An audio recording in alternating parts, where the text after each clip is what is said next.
Hi, I'm Rich Kutchman with the Strategic Self-Reliance and Defense, and today's video is going to continue the TCCC or Tactical Combat Casualty Care series, talking specifically about the March PAWS acronym, and today's topic is A, Airway. All right, so we've covered M in the previous videos. M is the first priority, that's massive hemorrhage. Today's topic is Airway. So let's tell you why we're talking about this. In a previous video I mentioned the two most common preventable causes of death in trauma: bleeding, airway loss, right? So you lose that airway. 3 minutes, that's the rule of threes, right? 3 minutes without oxygen and you are essentially going to die, right? So you need air. So you got to make sure the airway's open. So remember, March PAWS acronym is simply a way for us to remember the proper order of treatment during the tactical field care phase of TCCC.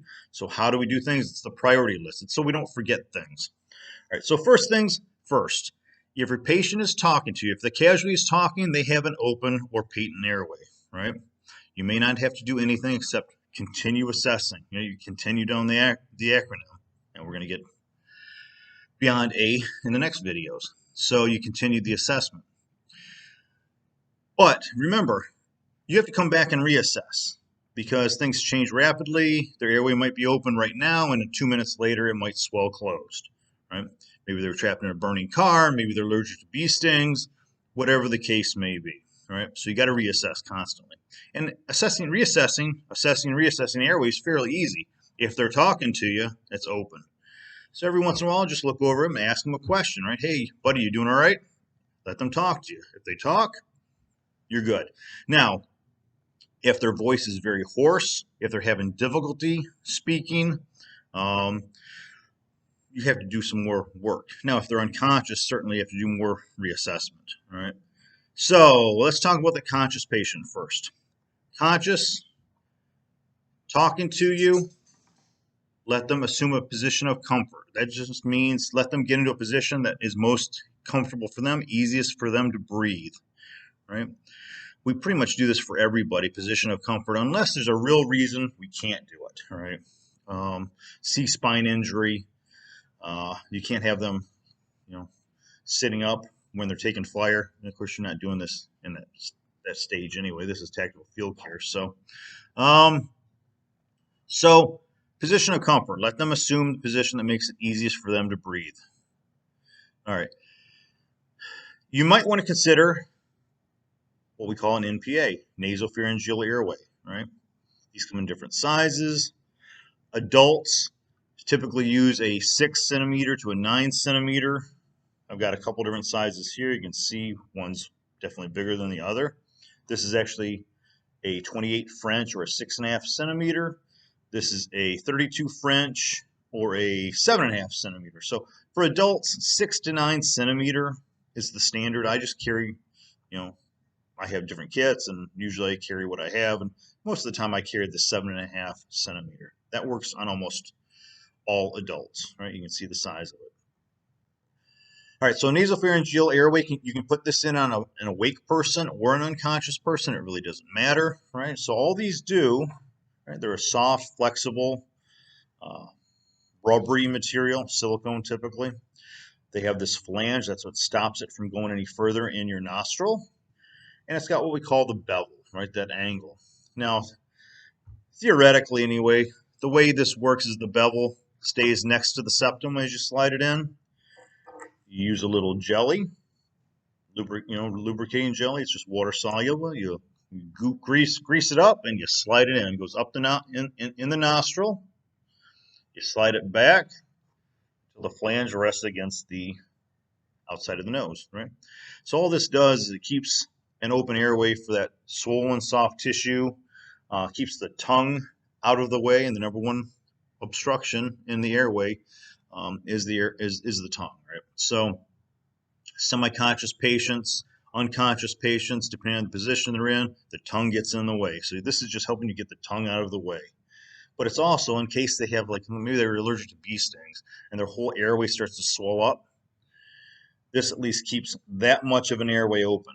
All that soft tissue squeezes on this, but at least you have this airway, okay? All right, so that's a nasopharyngeal airway, fairly easy. You can put this in people, you're not going to hurt them. They're not going to like it necessarily because nobody wants stuff stuffed up their nose, but it goes in fairly easy. All right. Again, even if you don't think you need it, right? If they were trapped, you pulled them out of a burning car, or at the moment, they say, yeah, I have bad bee allergies, and they're doing fine right now. It's better to put this in before the throat swells up than to try to put this in once it's swelled up, right? So sometimes you want to do it as a preventative measure. And again, you're not going to hurt them with this. All right. Very flexible. All right. So, and again, you can put it in an unconscious patient. It works just as well. All right. Now let's talk about if they're unconscious. If they're unconscious, again, you can use the NPA or you can use what we call an OPA or oropharyngeal airway. Right? A little more to these. It's beyond the scope of this video. You need a little bit more training to do it, but it's not hard to put in.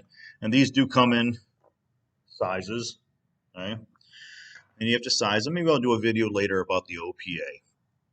But the difference is where this goes in the nose, this goes in the oral cavity, right? Oropharyngeal, so it goes in the mouth. And it ends up sitting here. And the purpose is the same. It's to keep the tongue out of the way from blocking the airway and to provide you, again, you can see there's an opening there. Right? So even if the entire airway swells closed, you at least have air moving through that opening. All right, so that's the OPA. All right, so if the patient's awake and they're talking, they have an open airway. If you're not sure if it's going to close, you're going to lose that airway, put in an OPA if they're conscious or unconscious. If they're unconscious, you might want to learn how to put in an OPA, but again, an NPA works too. So I wouldn't sweat it, use an NPA. That's all I carry in my kits, NPAs. Okay. All right, semi-conscious patient or an unconscious patient, you want to put them in what we call the recovery position, right? So if they're awake, we let them assume that position of comfort. Semi-conscious or unconscious recovery position. All that is side line. So get them on the side. Use their top knee to kind of bend it and fold it over so it acts like a kickstand so they can't roll over all the way onto their belly. Get this bottom arm out of the way. At the top arm, you kind of can tuck under their chin or under the side of their head. Acts like a pillow. And when it's all said and done, they're up on their side. Their oral cavity is kind of pointed down, so anything that is coming out, secretions, blood, it's all going to drain out, right? Vomit, if they vomit, that'll drain out. They won't choke on it, and they won't aspirate on it either. So that's good. So you get that out. Other thing, if you position them properly with that arm up under like a pillow, you keep their C-spine in alignment, their cervical vertebrae, their spinal column in alignment, so that's good too. That's another plus. All right, so that's the recovery position. All right, so if they're awake and talking, patent airway. Consider an NPA, especially if you think they might lose that airway. Assume the position of comfort. If they're unconscious, NPA or an OPA if you've learned to use one, and put them in the recovery position if they're unconscious or even semi-conscious. Okay. All right, so that's it for today, right? So in today's video, we talked about airway. In our next video, we'll continue with the March PAWS acronym. We'll cover R, which is respirations. Again, thanks for watching. I'm Rich Kutchman with Strategic Self-Reliance and Defense, and I hope to see you out in training.